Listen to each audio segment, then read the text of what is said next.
My name is Julian Lassiter. I was born in 1986. I live in Norfolk, VA, and this may be very hard to believe, but I am the victim of ongoing MK Ultra-style behavior modification experiments being directed by members of naval intelligence. It should be noted that I'm also being subjected to a psychological warfare campaign, courtesy of the Naval Psychological Operations Division. In 1990, a criminal syndicate surgically implanted my body with two devices, both capable of being operated by remote control: a modified version of a spinal cord stimulator and a vasoconstriction device. The implantation of these devices was done during an unrelated surgical procedure when I was 4 years old without my or my family's knowledge or consent. These devices remained dormant in my body until November of 2015, when naval intelligence officers first began activating them hundreds of times per day while using hidden surveillance devices to monitor my behavior the entire time. A quick Google search for remote-controlled spinal cord stimulator reveals existing medical devices similar to the one being used on me. They consist of a pulse generator, similar to a pacemaker, connected to a lead wire with a series of electrodes on it. The lead wire is threaded through the epidural space in my spine, where it contacts the sensitive nerve roots. The experimenters can give me involuntary muscle spasms virtually anywhere on my body by using the device to shock the spinal nerve root that corresponds to that particular body part. The vasoconstriction device I'm implanted with isn't based on any real medical technology I've ever seen, but I think it uses tiny clamps around the arteries in my heart that can be tightened by remote control. This restricts the amount of blood flowing through my heart, causing me to have severe chest pains.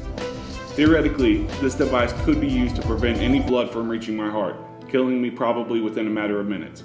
Thank God the vasoconstriction device in my body was only used to give me chest pains for about 3 months before they completely stopped using it in February of 2016. I believe the ultimate goal of these sickening experiments is to successfully learn how to control human behavior by remote means. It should be noted that this was also one of the stated goals of the highly unethical mind control experiments conducted by the CIA on unwitting Americans during Project MK Ultra. In truly Orwellian fashion, the experimenters are trying to see if they can use the devices implanted in my body to make me exhibit behavior that goes against my own best interests, and to see if they can make me genuinely believe in things I know to be untrue. That's exactly what they're attempting to do every day by bullying me into submission with constant involuntary muscle spasms in response to my behavior and immediate surroundings. The surgical implantation of the spinal stem and vasoconstriction devices left visible scars on my body that I've had ever since I can remember. Tissue was removed from the back left side of my throat, probably so the pulse generator could fit down my throat and be implanted into my chest as a child. I also have 2 puncture wounds on my groin, one on the left and one on the right. I believe they were caused when the lead wire was pulled through my body, all the way from my upper spinal cord down through my groin. In addition to the tissue damage in my throat and the puncture wounds on my groin, I was also subjected to genital mutilation at the time I was implanted. There's a clearly visible scar along the underside of my penis, and some other weird stuff going on with my scrotum and the head of my penis.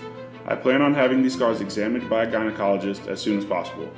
I have pictures of all the scars on my genitals, but I'm omitting them from this video because I don't want to gross anybody out. The surveillance devices being used to monitor my behavior are very small and very well hidden. I don't know where most of them are, but I'm 99% sure there's one inside my computer monitor that tracks my eye movements whenever I'm reading or watching videos online. Other covert surveillance devices also track my every movement, whether I'm at home, my family's house, the grocery store, outdoors, etc. These surveillance devices track not only my eye movements, but I think they also track my breathing rate, body language, nervous tics, swallowing, perspiration, and microfacial expression. The experimenters also use the devices to monitor and record my speech patterns. Everything from my word choice to my volume, cadence, and tone is analyzed to determine my moods and survey my personality over time.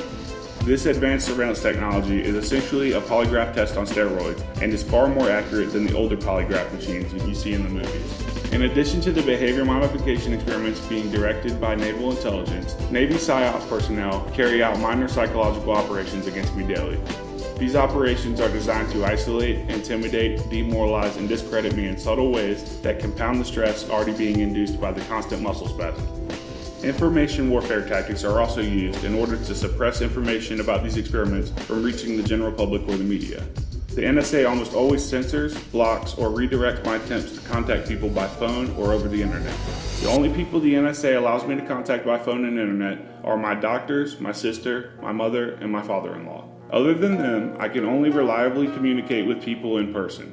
The depraved surgical and psychological experiments I've been the victim of since childhood have literally ruined every aspect of my life and have caused me an untold amount of pain and suffering. I never imagined it would come to this, but I'm honestly starting to worry if the electronic harassment goes on much longer, it could have lasting negative effects on my psyche that I may never fully recover from. Even though I've been harassed with muscle spasms every moment of every day since 2015, whenever I start to feel too exhausted to keep fighting the injustice, I somehow find I had more willpower to keep going than I thought I had. Whether I'll be able to get a legit CT scan or MRI to prove I'm implanted still remains to be seen.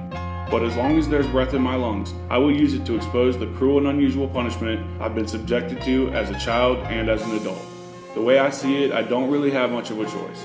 If I don't keep trying to get this information out to someone that can help, I might as well just lay down and let the government torture me to death right here in Norfolk, and that's just not an option for me. Most sincerely, Julian Lassiter.